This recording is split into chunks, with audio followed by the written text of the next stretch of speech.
오늘 그 말씀의 본문을 같이 보겠습니다. 우리 누가복음 6장 27절에서 38절까지의 말씀입니다. 27절부터입니다. 그러나 너희 듣는 자에게 내가 이르노니 너희 원수를 사랑하며 너희를 미워하는 자를 선대하며 너희를 저주하는 자를 위하여 축복하며 너희를 모욕하는 자를 위하여 기도하라. 내 이 뺨을 치는 자에게 저 뺨도 돌려대며 내 겉옷을 빼앗는 자에게 속옷도 금하지 말라. 무릇 내게 구하는 자에게 주며 내 것을 가져가는 자에게 다시 달라지 말며 남에게 대접을 받고자 하는 대로 너희도 남을 대접하라. 너희가 만일 너희를 사랑하는 자를 사랑하면 칭찬받을 것이 무엇이뇨? 죄인들도 사랑하는 자를 사랑하느니라. 너희가 만일 선대하는 자를 선대하면 칭찬받을 것이 무엇이뇨? 죄인들도 이렇게 하느니라. 너희가 받기를 바라고 사람들에게 빌리면 칭찬받을 것이 무엇이뇨? 죄인들도 의수히 받고자 하여 죄인에게 빌리느니라. 오직 너희는 원수를 사랑하고 선대하며 아무것도 바라지 말고 빌리라. 그리하면 너희 상이 클 것이요 또 지극히 높으신 너희 아들이 되리니 그는 은혜를 모르는 자와 악한 자에게도 인자로우시니라. 너희 아버지의 자비하심 같이 너희도 자비하라. 비판치 말라. 그리하면 너희가 비판을 받지 않을 것이요 정죄하지 말라. 그리하면 너희가 정죄를 받지 않을 것이요 용서하라. 그리하면 너희가 용서를 받을 것이요 주라.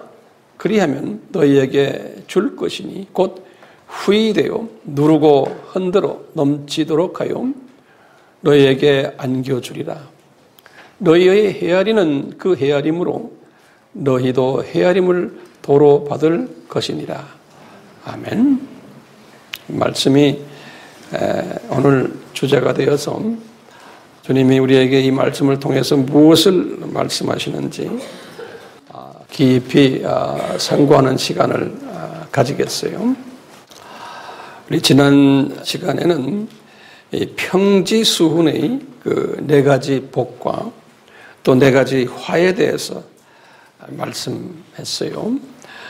복 있는 자 중에 지난 시간에 두 가지 그룹이 있는데 한 그룹은 빼앗긴 자들을 지칭할 때 또는 빼앗기지 않는 자들 이 두 가지의 사람들이 있음을 우리가 말씀을 드렸어요. 또 이들이 다들 사도라는 직분을 가졌는데 이 사도라는 것은 어떤 목적을 위해서 먼저 불리움을 받고 그 다음에 보내심까지 받는 자들을 사도라 이렇게 말했어요. 이 사도들을 또 제자라는 이름으로 말씀하신 거 기억나시죠? 제자다. 이 제자라는 뜻은 뭐예요? 선생님의 가르침에 따라서 그 선생님의 모습으로 닮아가는 자를 제자다 이렇게 우리가 공부했어요. 계속해서 이 평지수훈이 두 단원이 있다라는 것을 공부했어요. 그래서 이제 이 첫 번째 단원은 우리 지난 시간에 공부했죠. 사복과 사화들 이것을 첫 번째 단원으로 공부했고요. 두 번째 단원은 이 안에 보면은 두 부분이 있어요. 한 단원 안에 오늘은 그 중에 첫 번째 부분을 가지고 말씀을 나눌 것이에요. 이 첫 번째 부분은 주제가 뭐냐면 원수를 사랑하고 또 선대하며 자비를 베풀라라는 메시지로 말씀하신 것이 첫 번째 부분이에요. 오늘은 이 부분을 가지고 같이 나누려고 해요. 예수님이 지금 이 분들에게 지금 평지 수훈에서 지금 가르치는데요. 뭐냐면 너희들이 내 사도가 되려면 또는 내 제자가 되려면 우선 할 일이 뭐냐? 너희 원수를 사랑해야 된다는 거예요. 그리고 오늘 본문 속에서 예수님이 도대체 이 원수는 어떤 사람들인가? 그냥 막연한 원수가 아니고 예수님의 오늘 가르침 속에 보면 7가지의 그 원수의 개념들이 있어요. 이제 이 원수들 우리 삶에서도 마찬가지예요. 이런 분들이 있는 거예요. 그래서 첫째는 뭐냐? 너희를 미워하는 사람들을 원수라고 예수님이 말씀하셨어요. 두 번째는 너희를 저주하는 사람들을 원수라 그랬어요. 세 번째는 너희를 모욕하는 사람들도 원수 중에 들어간다는 거예요. 그 다음에 네 번째는 너희의 뺨을 치는 사람들도 원수라는 거예요. 또 다섯 번째는 너희의 겉옷을 빼앗아가는 자도 원수라 예수님께서 지금 이렇게 표현하고 있어요. 여섯 번째는 너희에게 강제로 너희들의 소유를 달라고 요구하는 사람들이 있어요. 강제로. 이런 사람들도 원수라는 거예요. 또 일곱 번째는 너희 것을 강제로 너희 소유를 빼앗아가는 도둑질하는 사람들이 있다. 강탈하고 빼앗아가는 이런 사람도 원수라는 거예요. 그래서 이 원수의 개념을 오늘 본문에서 지금 평지수훈에서 예수님이 이 평지수훈에서 원수의 개념을 이렇게 정의를 내리세요. 그리고요, 이 원수들의 특징들이 있음을 또 한 7가지로 볼 수가 있어요. 이 원수들의 특징들. 첫 번째는 나의 자존심을 깎아내는 사람들이. 오늘 본문에서 우리가 들여다보면 그런 내용들이 들어있어요. 두 번째 특징은 나를 사도로서 인정하지 않는 그러한 특징들이 있어요. 세 번째 특징은 나의 장점을 보지 않고 단점만 보는 사람들이 있어요. 네 번째는 나를 무시하는 사람들. 다섯 번째는 나의 인격을 손상시키는 행위를 하는 사람들. 여섯 번째는 나를 배반하는 행위를 하는 사람들. 일곱 번째는 나의 선의를 역이용하는 사람들이에요. 이런 사람들을 지금 예수님이 지금 너희들의 원수들이다 이거예요. 그런데 이 원수들을 사랑하라는 거예요. 예수님이 지금 오늘 평지수훈에서요. 지금 제자로 사도로 뽑힘을 받은 이분들에게 말씀하시는 게 사랑하라 이런 사람들을 그러는 거예요. 근데 예수님이 이 사랑하라 할 때 이 단어를 제가 원문을 보니까 아가파테 테 하면 에가 붙으면 명령형이에요. 헬라 말로요. 우리 아가페 그러죠? 아가파테 하면은 사랑해라 라는 아주 명령조의 단어가 아가파테. 이 사람들을 아가파테 하라는 거예요. 그럼 이게 우리에게 이게 좀 불편한 단어예요. 이분들에게도 상당히 불편한 단어예요. 이분들은 헬라 말을 알기 때문에 아가파테 하라고 그럴 때는 상당한 괴로움이 거기에 따라왔을 거예요. 왜냐하면 이 아가파테는 뭐냐? 무조건적 사랑이 일방적 사랑이. 그것도 토씨를 대지 않는 사랑이. 그러나가 아니. 토씨를 대지 말아야 되는 사랑이. 그러니까 이제 우리 성서에서 우리 고린도전서 13장에서 요구하는 사랑이. 고린도전서 13장 4절에서 7절의 사랑은 오래 참아야 되는 거예요. 이게 이제 아가페 사랑, 온유하라는 거예요. 젠틀하라는 거예요. 그런 사람들에게. 또 그런 사람들을 보고 질투하지 말아라는 거예요. 또 이런 사람들에게 무례히 행치 말아라는 거예요. 그리고 이런 사람들을 대할 때 내 유익을 굳이 말하라는 거예요. 그리고는 이런 사람들을 대할 때 성내지 말아라는 거예요.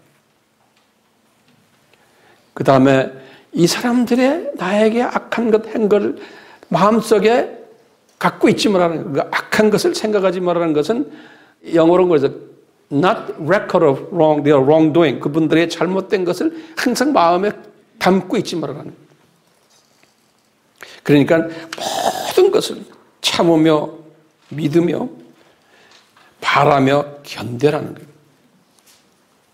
이런 명령형조로 예수님께서 지금 말씀을 하시면서 아예 구체적으로 이런 말씀하셨죠.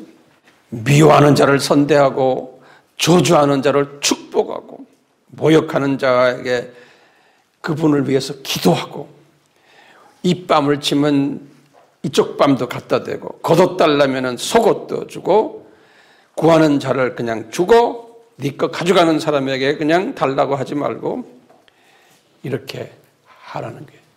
자, 이런 말씀을 지금 이 12 지금 새로 뽑힌 이 사도들이 지금 듣고 있는 거예요.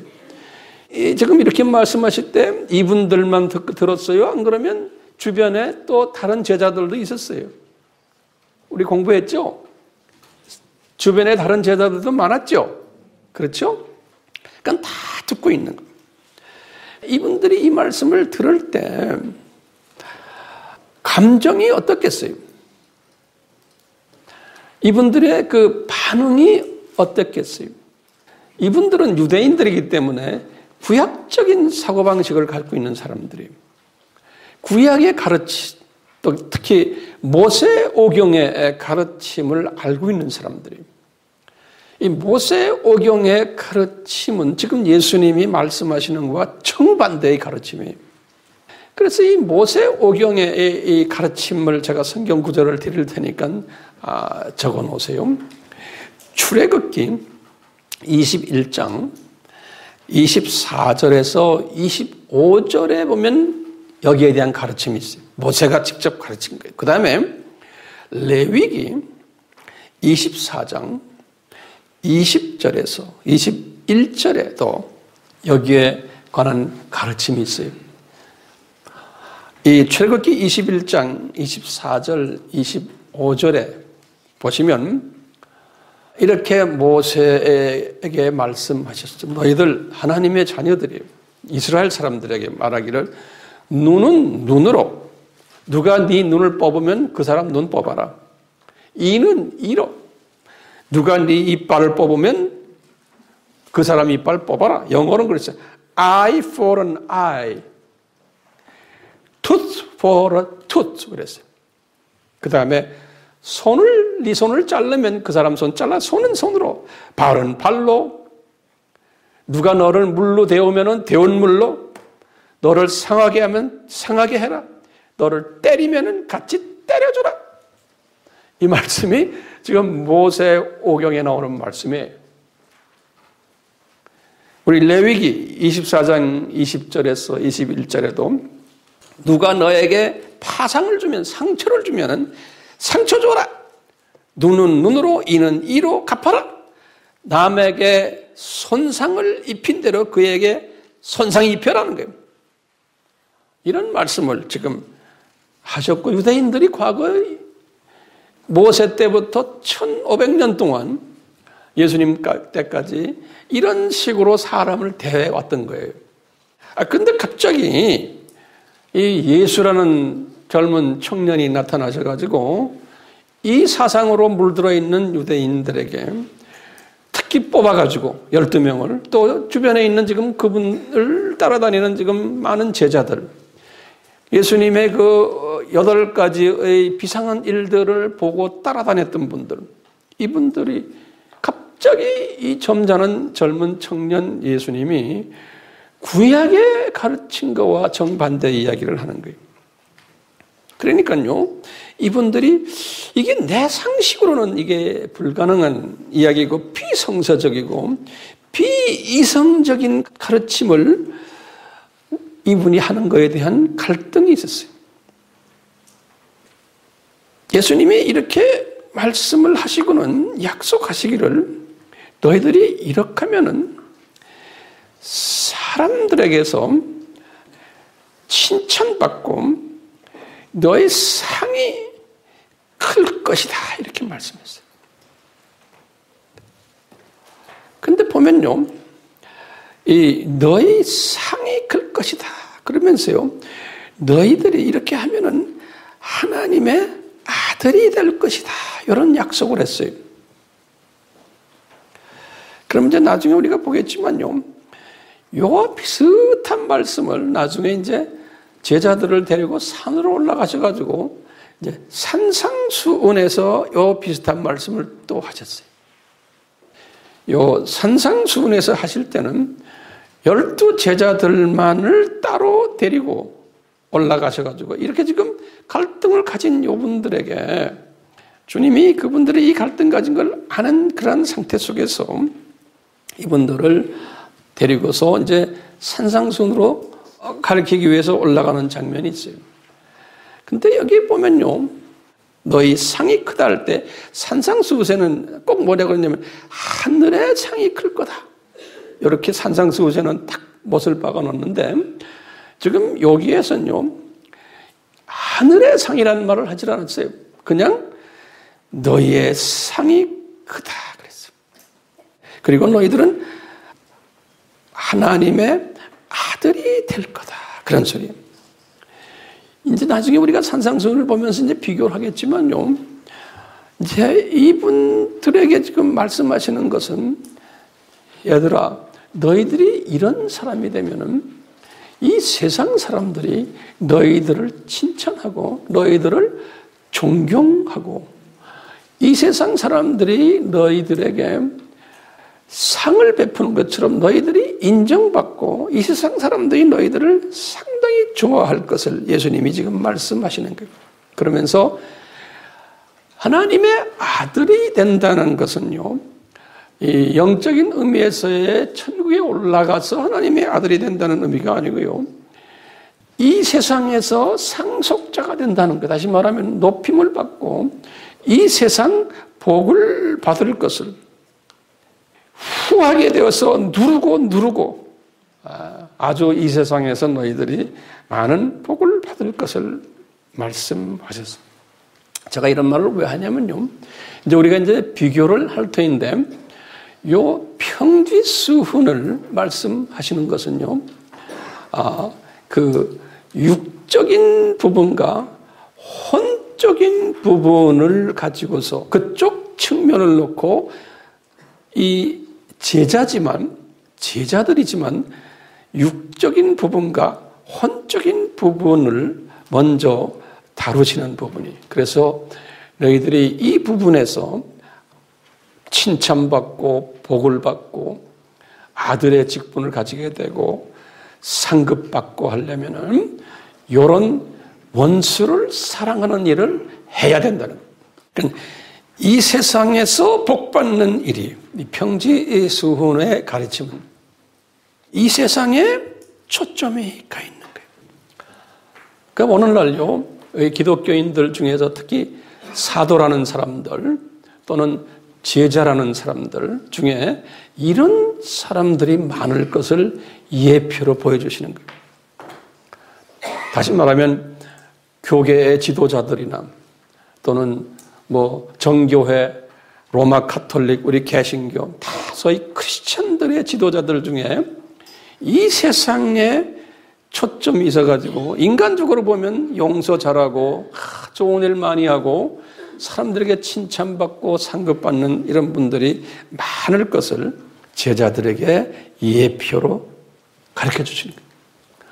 도덕적으로도 우수하고 윤리적으로도 우수하고 인간적으로도 존경받고 이런 사도들, 소위 사도들 제자들이 많이 나올 거예요. 그런 목회자들이고 이분들은 우리가 넘버1, 넘버2 쪽에 속한 소위 지도자급들이에요. 그러니까 이분들은 어떤 부분이 강하냐면 인본주의 부분이 강한 거예요.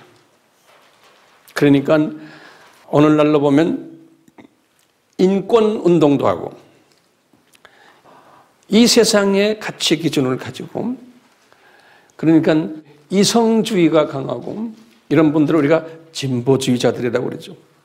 또는 윤리주의자들, 도덕주의자들, 또 기복주의 또는 번영주의 다 여기에 속하는데요. 이런 사람들이 많을 것을 이 예정을 들어서 지금 말씀하시는 겁니다. 그러니까 이 세상에는 지금요, 예수님께서 이제 사도들이지만 두 종류가 있음을 보여주세요. 그러니까 평지수훈적 제자들이 이분들은 일반 사도라 또는 일반 제자라 우리가 이렇게 부를 수 있고요. 그러니까 혼적, 육적 수훈에 관심 있는 분들이에요. 이제 예수님께서는 이렇게 이분들에게 이 평지수훈을 가르치신 후에 이제 이분들을 데려다가 다시 한번 업그레이드된 수훈을 가르쳐 주기를 계획하셨어요. 그래서 이분들을 데리고서 이제 산으로 올라가시는 그 산에 올라가셔서 이제 업그레이드된 산상수훈적 사도가 누군가, 산상수훈적 제자가 누군가, 이 특별 사도들이, 특별 제자들이는 그 사람들은 어떤 사람들인가를 가르쳐 주는 것이 산상수훈이. 그렇기 때문에 이 산상수훈은 어디에 있어요? 마태복음 5장, 6장, 7장에 있고 이 평지수훈은 누가복음 6장에 있는 거예요. 자, 이 산상수훈은 업그레이드된 높은 단계의 수훈이에요. 우리가 이제 이 산상수훈을 팔복산에서 했다라고도 이제 신학자들이 말하기도 하고요. 또는 이 산은 어디냐? 우리 생각할 때는 예수님이 처음 기도하러 올라가셨죠. 제자들 선택하시기 위해서. 그 기도하러 산에 올라가신 그 산이라고 추측을 할 수가 있어요. 이분이 이제 제자들을 데리고 그 산으로 올라가셔가지고 이제 마태복음의 5장의 시작이죠. 마태복음 5장 1절을 보면 분명히 산으로 이제 12분 요분들만 산으로 데리고 올라가서 특별 교육을 시키는 거예요. 올라가서 첫 마디가 예수님이 무슨 말씀하시냐면요. 이 진짜 복 있는 자는 누군지 아느냐 이게.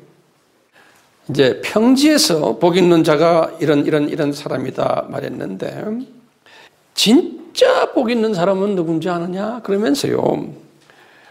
평지수훈에서는 가난한 자가 복이 있다 그랬어요.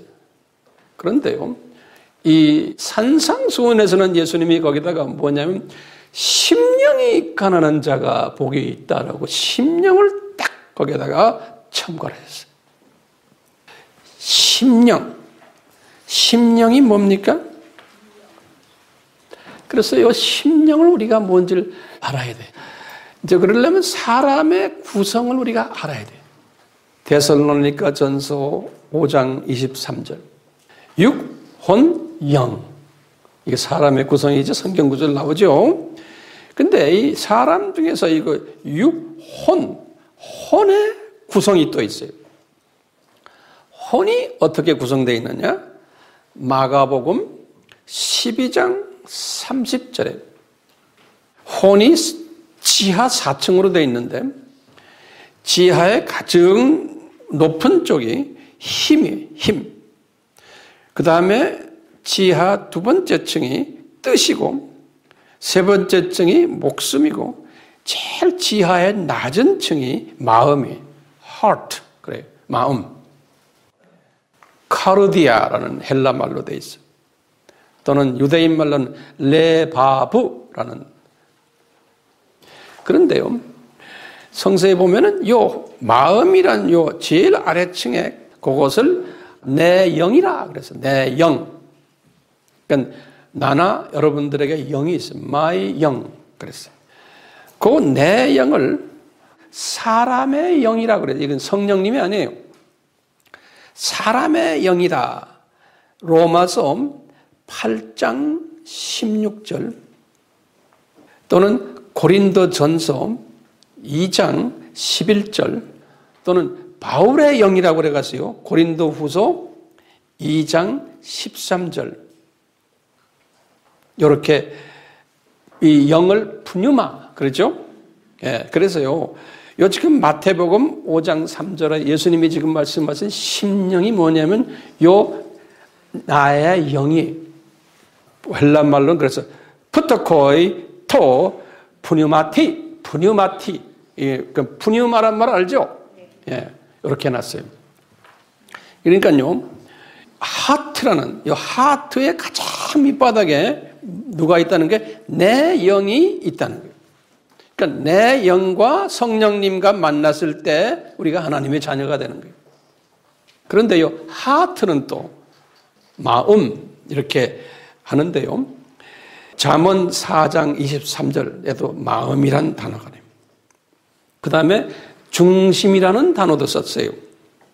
시편 34편 18절에 또는 사무엘상 16장 7절에 다윗의 중심이 깨끗했다. 그런 말. 또는 바울이 쓰는 단어인데요. 속사람이라는 단어를 써요. 로마서 7장 22절, 에베소서 3장 16절, 고린도후서 4장 16절 이런 데는 바울이 속사람이라 이런 말로 써요. 예수님은 이것을 또 뱃속이라는 단어를 썼어요. 뱃속. 요한복음 7장 38절에. 그러니까 이제 하트라는 이 그릇 안에 제일 밑바닥에 있는 게 뭐라는 거예요? 나의 영이 있다는 거예요. 그래서 이제 어떤 분들은 나의 잠재의식한 거죠. 그 잠재의식이 있는 곳이 여기가 아닌가라고 이제 보는 분들도 계세요. 그래서 이제 그 사람의 영을요, 유대말로는 이렇게 표현했어요. 유대말로는 영을 루악이라고 그러거든요. 루악 아담 그랬어요. 아담이란 말은 사람이란 뜻이에요. 우리 아담 알죠? 예. 루악 아담 이게 유대인 말이에요. 그게 사람의 영이다. 이렇게. 그 다음에 신약에 나오는 헬라 말로는요. 영이 뭐예요? 푸뉴마. 그 다음에 사람은 뭐냐면 우리가 사람을 뭐라 그래요? 엔트로포스 그래요. 우리 엔트로폴로지 하면 인류학이라는 뜻이에요. 그래서 헬라 말로 푸뉴마 안트로포스. 그럼 그게 무슨 말이에요? 사람의 영이다. 이런 말이에요. 근데 예수님이 지금 이 제자들에게 이렇게 말해요. 심령이 가난한 자는, 그러니까 다시 말하면 내 속 제일 깊은 곳에 있는 내 영이 가난함을 느끼는 자는 그런 소리예요. 알겠죠? 예. 근데 이때 가난이란 단어 우리 제가 산상수훈에서 자세히 설명했지만 또 한번 보세요. 오늘 보면 푸터커스라는 단어를 썼어요. 푸터커스. 이 푸터커스라는 단어가 있고 또 페네스 다 가난이란 뜻이에요. 페네스라는 단어도 있어요. 근데 이 페네스라는 이 가난은 어떤 의미냐면 그저 하루 세 끼 먹을 수 있으면서 의식주도 문제를 해결할 수 있는 그 가난이에요. 그런데 이 프토코스의 가난은 이 헬라 말 사전을 보면요, total poor예요. total poverty. 다시 말하면 완전한 가난이에요. 당장 의식주도 없고 당장 1시간 뒤에 먹을 것도 없는 그런 가난을 푸터코스 가난이다 이렇게 쓰는데요. 예수님이 지금 어떤 단어를 쓰셨냐면 이 푸터코스 이 단어를 썼어요. 이 푸터코스. 그래서 원어를 보면 호이 푸터코이 토 푸르마티 이런 말 썼어요. 여러분들 뭐 알 필요도 없지만 제가 그냥 참고로 말씀드려요. 원어에 그렇게 썼어요. 그러니까요, 호이라는 거는 더, 영어는 더 그런 게 푸터코스라는 건 poor, 더 poor. 우리 영어 공부에 정관사 더에다가 형용사 poor를 집어넣으면 뭐가 돼요? 복수 명사가 돼요. 똑같아 헬라 말도 영어나 더 poor. 그래서 코이 하는 거는 복수 단어예요. 제가 여러분들에게 라오스란 단어를 가르쳐줬죠. 유대인들 그걸 복수를 뭐라고 해요? 라오이 기억나요? 예, 오이 명사에 오이 하면 복수예요. 예, 자 그래서요 푸토코이 토란 말은 in 영어는 in spirit 푸뉴마티 그랬어요. 다시 말하면 내 영이 내 푸뉴마티 내 영이 완전히 가난함을 느끼는 사람들 복수예요. 한 사람이 아니에요. 이런 사람들은 복이 있다는 거예요. 그러면 여기 지금 제자들이 이걸 다 듣고 있어요. 이게 이분들의 고민이에요. 다시 말하면요, 내 속에 뭐가 천연 없다는 소리냐면요, 내 속에 성령의 열매가 없다는 거예요. 우리 기독교인들인데, 하나님의 자녀들인데, 이걸 잘 적어 놓으세요. 예수님이 말씀하시는 거, 복 있는 사람은 어떤 사람이냐? 기독교인인데 제일 먼저 뭐 해야 되느냐? 진짜 복 있는 사람은 내 속에 내 푸누마띠가 푸토코이라고 말하는 사람. 다시 말하면 내 영이 완전히 가난하다는 거예요. 이것을 말하는 사람입니다. 그러니까 내 영 속에 성령님이 계세요. 우리 하나님의 자녀들은요. 내 영 속에. 그리고는 성령님의 열매들이 주렁주렁 달려있는 거예요. 사랑과 희락과 화평과 오래 참음 자비 양선 충성 온유 절제 갈라디아서 5장 22절 23절 이 성령님이 계시기 때문에 이 성령님의 열매들이 내 속에 있는 거예요. 그런데 이 성령님의 열매가 이 안에서 작용을 하질 않으시는 거예요. 성령님은 나한테 계신데 그 대신에 악령의 성품들이 내 속에 가득 있는 거예요. 이 내 속에 탐욕이 많고 욕심이 있고 속이는 마음이 있고 거짓말하고 이간질시키고 분리시키고 미움이 있고 원수 맺고는 용서 못하는 마음이 있고 음란하고 호색하는 마음이 있고 이중적 성품이 있고 내 영광을 찾는 성품이 있고 이기주의고 이런 사람들은 바울이 그랬어요. 갈라디아서 5장 21절에 이런 마음을 가진 기독교인들은 하나님의 나라를 유업으로 받지 못한다고 그랬어요. 이 말은 뭐냐면 하나님의 나라에서 높은 위치에 있지 못한다는 거예요. 이와 같이 지금 예수님이 하시는 말씀이 마음이 가난한 자는 복이 있다는 것은 이 제자들에게 너희들 네 속에 성령님의 열매는 가난해 아무것도 없어. 성령님의 열매는 없고 악령의 열매만 가득 있다고 고백하는 사람이에요. 겸손한 사람이에요. 우리는 죽을 때까지 저도 마찬가지거든요. 죽을 때까지 복 있는 사람이 되려면 내 속에 성령님의 열매는 없고 악령의 열매들이 가득 차 있다고 항상 고백하는 사람. 그 사람이 복 있는 사람이라는 거예요. 겸손한 사람이에요. 그러니까 우리 겸손은 어떤 의미에서 겸손이냐면 성령의 열매와 악령의 열매와의 관계 속에서 내가 예수님의 성품이 전혀 없다라고 매일 고백하는 사람이 겸손한 사람이고 진짜 복 있는 사람이고 하늘나라에서 높은 위치에 있는 사람이라는 거예요. 그러니까 이 비밀을 우리가 철저하게 깨달아야 돼요. 지금 이 제자들에게 이 평지수훈에서는 요 심령이 가난하다는 말을 하질 않았고 뭐가 그냥 가난한 자는 그건 뭡니까? 그냥 환경적으로 가난한 사람들을 이야기했어요. 그런데 지금 한 단계 업그레이드 돼가지고 지금 산상수훈에는 아니야. 네 속이 가난해야 된다.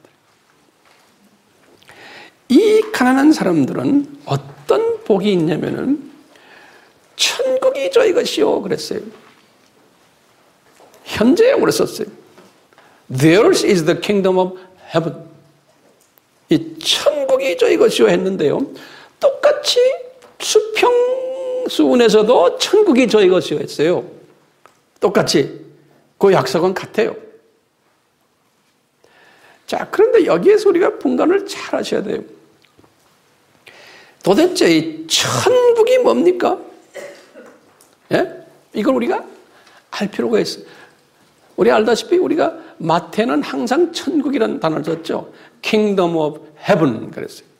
천국이라는 단어를 Heaven. 유대인들이 쓰는 단어거든요. 그런데 이제 마가나 누가나 요한이나 바울은 주로 The Kingdom of God 그랬어요. 하나님의 나라. 이 달라요. 그렇지만 같은 것인데 표현을 그렇게 했어요. 이 Kingdom of God 하나님의 나라가요. 우리가 공부했죠. 얼마나 커요? 시간적인 개념에서는 언제부터 어디예요? 창세전부터 저 세상이죠. 쭉 가다가 창세가 있었고 그 다음에 아담의 타락으로 해서 7,000년 이 세상이에요. 이 시간 속에 이 세상을 이 세상 성서에서는 예수님이 이 세상 그러죠. 그리고는 7,000년 이 세상이 끝나면은 저 세상으로 또 우리가 회복하는 거예요. 그래서요 이 시간적인 개념에서의 하나님의 나라는 뭡니까? 창세전부터 쭉 해서 이 세상 그 다음에 또 저 세상 영원 세계까지 이것이 하나님의 나라예요. 시간적인 개념에서는. 그러니까 우리도 지금 이 순간도 하나님의 나라 속에 우리가 지금 있는 거예요. 공간적인 차원에서의 하나님의 나라는 어떻게 해요? 공간적인 차원에서는 3층천?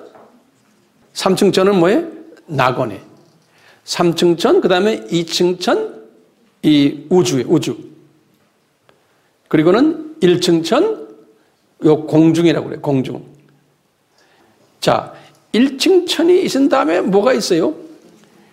또 지하가 있어요, 지하. 우리 지금 이 지구에. 이 지하가 뭡니까? 음부가 있고, 무적행이 있는.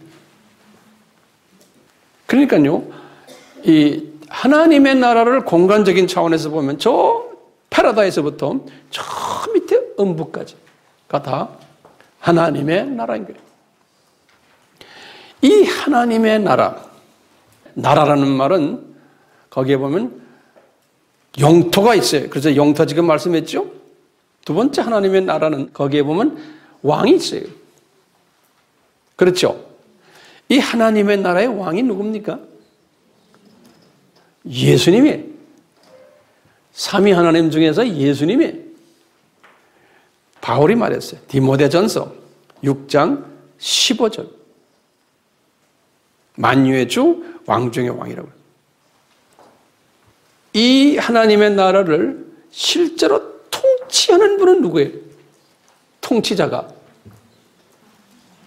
성부 하나님이요? 성령 하나님이요? 성자 하나님이요? 예? 성자 하나님이세요.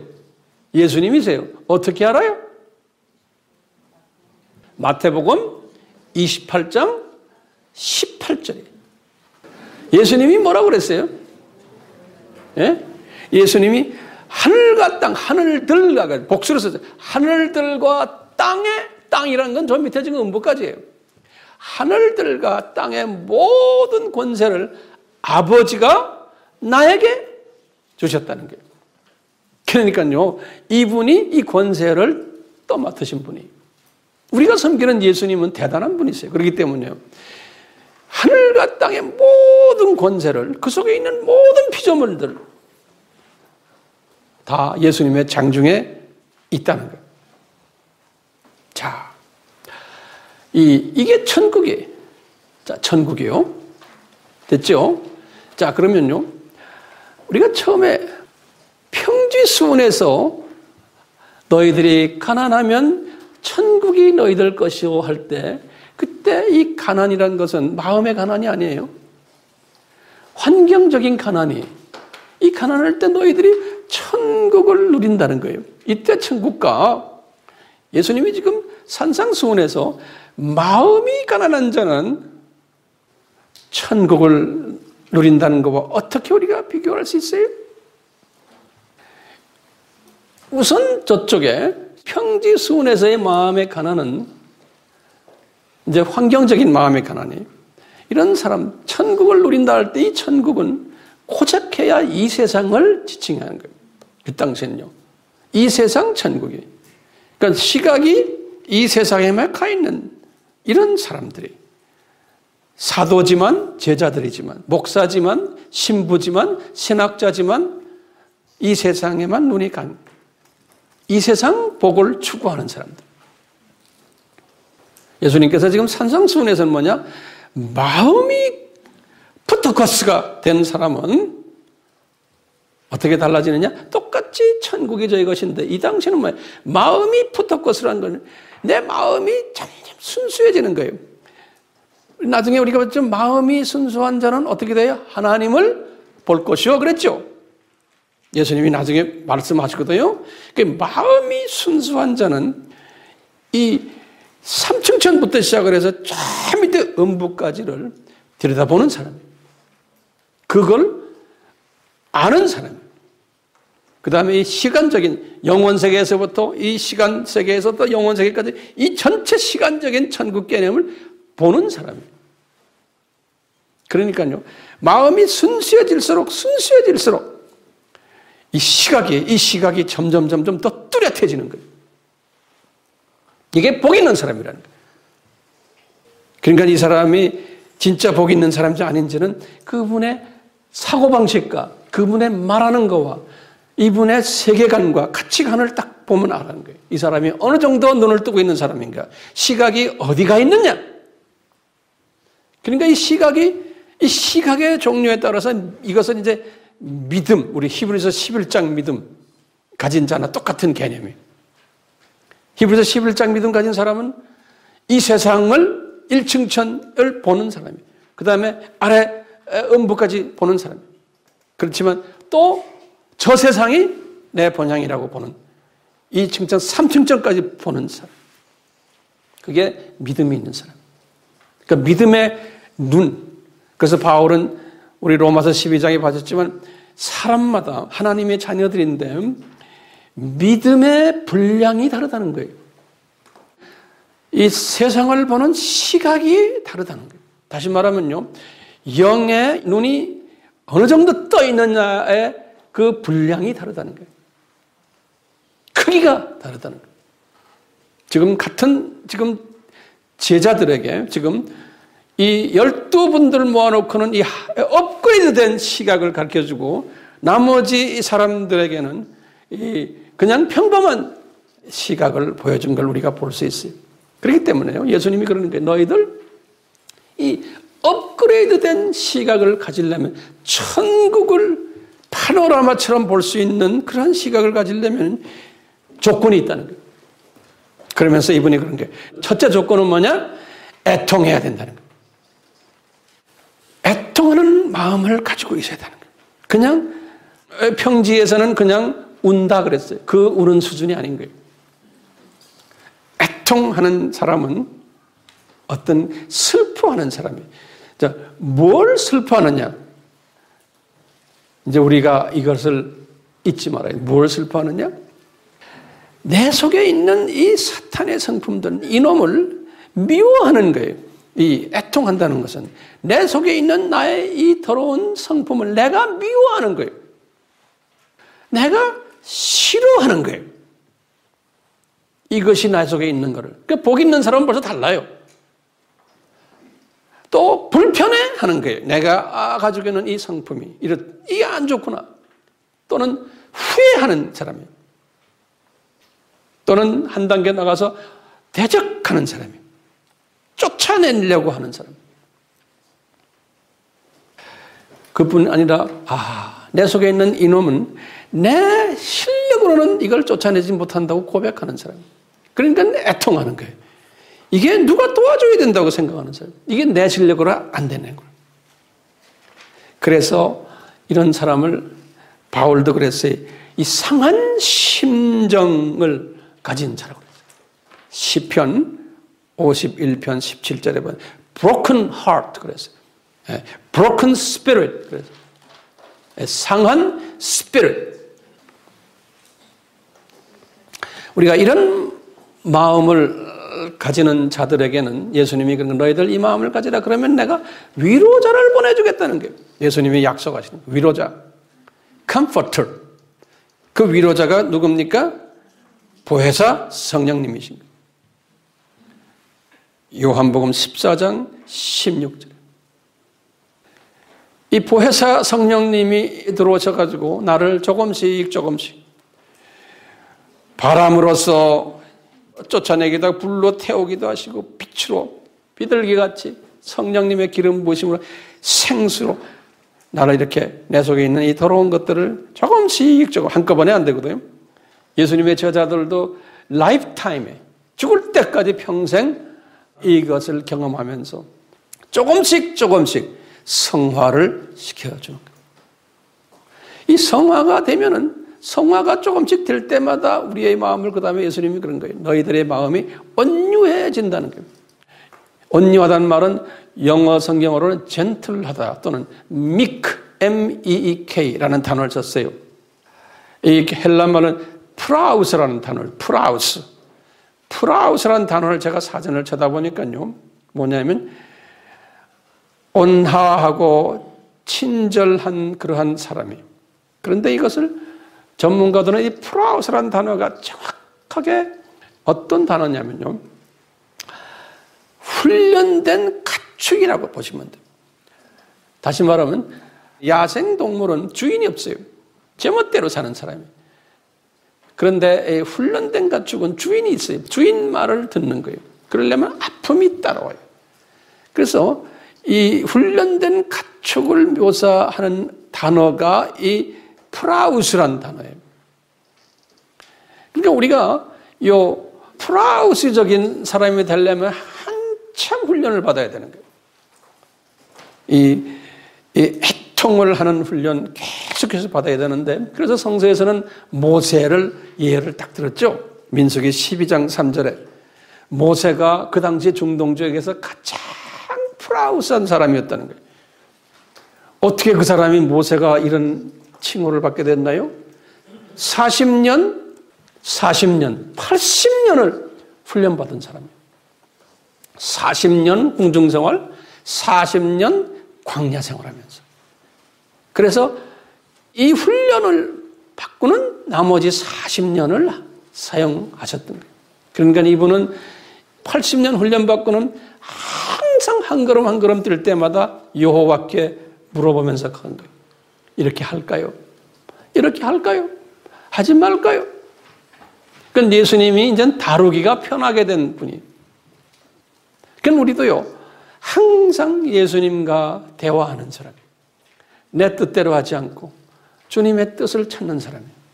그러니까 분명히 예수님이 그러니까 이 온유한 사람들은 어떤 상급이 있냐면 땅을 기업으로 받을 거라고 예수님께서 말씀하셨어요. 땅을 기업으로. 시편 37편 11절 다윗도 똑같은 고백을 했어요. 이 온유한 자는 땅을 기업으로 받는다는 거예요. 다시 말하면 이 온유한 자가 이제 저쪽 동네 올라가면 지도자가 된다는 거예요. 이런 예수님의 지금 이 산상수훈 이 부분을 평지수훈에서는 안 가르쳤어요. 평지수훈에서는 마음이 가난하다는 것을 말씀도 안 하시고 애통하는 이야기도 안 하셨어요. 그러니까요, 같은 제자고 같은 사도지만 겉모습으로는 타이틀이나 직분을 보면 구별이 안 되지만 분명히 이 두 그룹이 있다는 거예요. 예수님께서 이것을 우리에게 가르쳐 주는데, 우리가 이제 기독교 역사 2000년 역사를 보면은 이 평지수훈 쪽으로 간 그런 종류의 지도자들, 윤리적 차원과 도덕적 차원으로만 신앙생활에 초점을 둔 사람들이 훨씬 숫자가 많고, 이분들이 더 많은 높은 포지션을 가지고 더 권력이 있고 더 많은 혜택을 받고 있어 온 것을 우리가 알 수 있어요. 그래가지고 이분들이 산상수훈의 사도들을, 그분들은 숫자가 적어요. 이분들을 핍박하는 일에, 불이익을 주는 일에 앞장섰던 것을 우리가 볼 수가 있어요. 이렇게 온유한 사람이 되면 그 다음에 따라오는 것이 아니라, 따라오는 게 뭐냐? 의에 줄이고 목말라 한다는 거예요. 이 따라오는 열매가, 여기 따라오는 특별 선물이에요. 그러니까요, 이 열매가 있나 없나를 우리가 확인해야 돼요. 진짜 복 있는 사람인가 아닌가. 뭐냐? 의에 대해서 고민하고, 의에 대해서 배고파하고, 헝그리 그랬어. 그 다음에 의에 대해서 목말라 한다는 거예요. 그러면 우리가 도대체 의가 뭡니까? 또 물어봐야 되죠? 예? 의가 뭔가? 그러면 성서에서 보면 의가 여러 가지로 해석이 돼요. 그래서 이것을 제가 좀 정리한 것을 여러분들에게 알려줄 테니까 잘 적으세요. 의는 첫째, 존재론적으로 의를 이야기할 때죠. 존재론적으로. 예컨대 이 삼위 하나님을 지칭할 때 의라는 단어를 써요. 로마서 1장 17절, 로마서 10장 3절. 또 그 다음에 뭐냐면요, 이 성부 하나님을 지칭할 때도 의라고 그래요. 그분의 존재성, 요한복음 17장 25절. 또는 성령 하나님을 지칭할 때도 의라는 로마서 14장 17절, 디모데전서 3장 16절이에요. 세 번째로는 구약에서는 여호와를 지칭할 때, 그 여호와가 누굽니까? 예수님이죠. 출애굽기 9장 27절, 시편 119편 137, 시편 129 4절, 역대하 12, 6,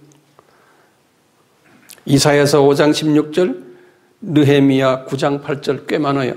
여기에 보면 여호와를, 그분이 의라고 그랬어요. 이분 의하면 여호와. 신약에 와서는 예수님을 의라고 그래요. 신약에 와서는요. 빌립보서 2장 11절, 디모데후서 4장 8절, 사도행전 3장 14절, 히브리서 7장 2절, 쭉 여러 성경 구절이 있지만 이 정도로 하세요. 그러니까 의라는 개념이 삼위 하나님을 지칭하는 게 존재론적으로.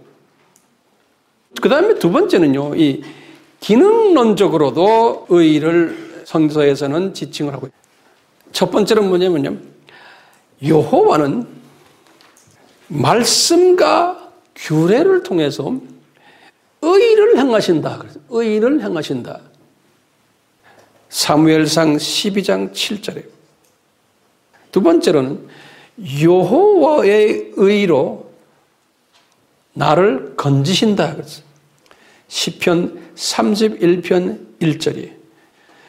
또 세 번째로는 그 의가요. 주님의 의로 판단하신다. 그랬어요. 시편 72편 2절이에요. 그 다음에 네 번째로는요. 주님의 의가 자손의 자손에게 미친다.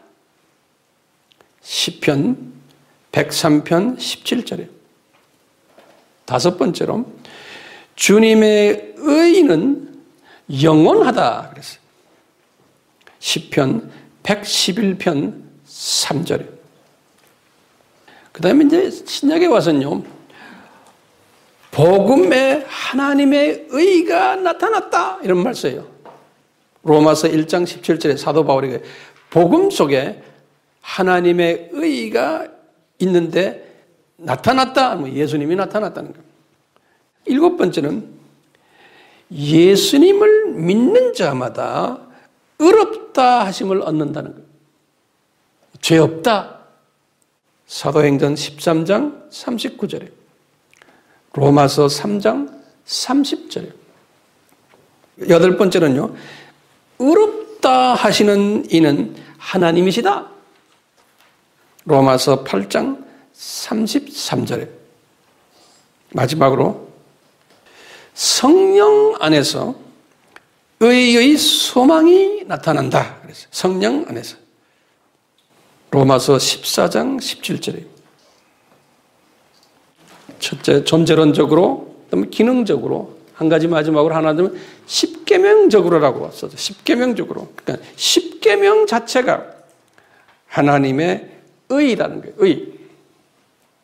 시편 19편 9절. 시편 119편 172절. 그러니까요. 의에 배고픈 자는 의에 목마른 자는 할 때 이 모든 것을 지칭하는 거예요. 삼위 하나님에 대해서 목말라 하고 하나님의 그 기능적인 부분에 대해서 배고파하고 목말라 하는 사람은 이런 뜻이라고 보시면 돼요. 그 배고파한다는 동사가 있고 목말라 하는 동사가 있어요. 우리 제가 자주 이야기하지만 배고파한다는 것은 hungry. 이건 고체 음식을 배고파하는 고체 음식. 그 성서에서는 이 고체 음식이 뭐냐? 하나님의 말씀이. 이 하나님의 말씀은 영양소를 제공하는 일을 하죠. 영의 영양소를 제공해요. 그러니까 이 말씀이 또 어떤 역할을 하냐면 우리 속에 있는 더러운 성품들, 쓴뿌리들을 잘라내는 검의 역할도 하는 검의 역할. 에베소서 6장 17절, 히브리서 4장 12절, 계시록 19장 15절, 계시록 1장 16절, 여기 보면 말씀이 양날 달린 검이다 그랬어요. 말씀이 영양소라는 성경 구절은 꽤 많아요. 시편 119편 103절, 예레미야 15장 16절, 에스겔 2장 9절, 3장 3절, 계시록 10장 10절, 요한복음 6장 32절에서부터 59절까지 여기 보면 다 영양소, 하나님의 말씀, 예수님은 하늘에서 내려온 산떡이다, 떡이다, 떡이다. 이렇게 해서 배고파하는 거예요.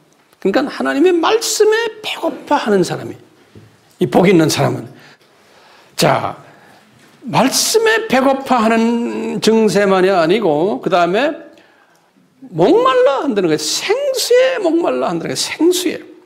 그러면 이 요한이 이 액체 음식에 대해서 말씀하신 게 있어요. 요한 1서 5장 8절에 뭐라고 말했냐면 성령님이 액체 음식이다. 물이 생수가 액체 음식이다. 또 피가 예수님의 피가 보혈이 액체 음식이다. 이렇게 말했어요. 그러니까 이 액체 음식은 성령님, 생수, 그 다음에 뭐예요? 예수님의 보혈, 피. 이게 다 같은. 그래서 나중에 예수님께서 성만찬하실 때도 이 액체 음식, 이 포도주를 가지고 너희들 이거 먹어야지 여기 진짜 음식이다. 이거 먹어야지만 너희들이 영생이 있다 말씀하세요.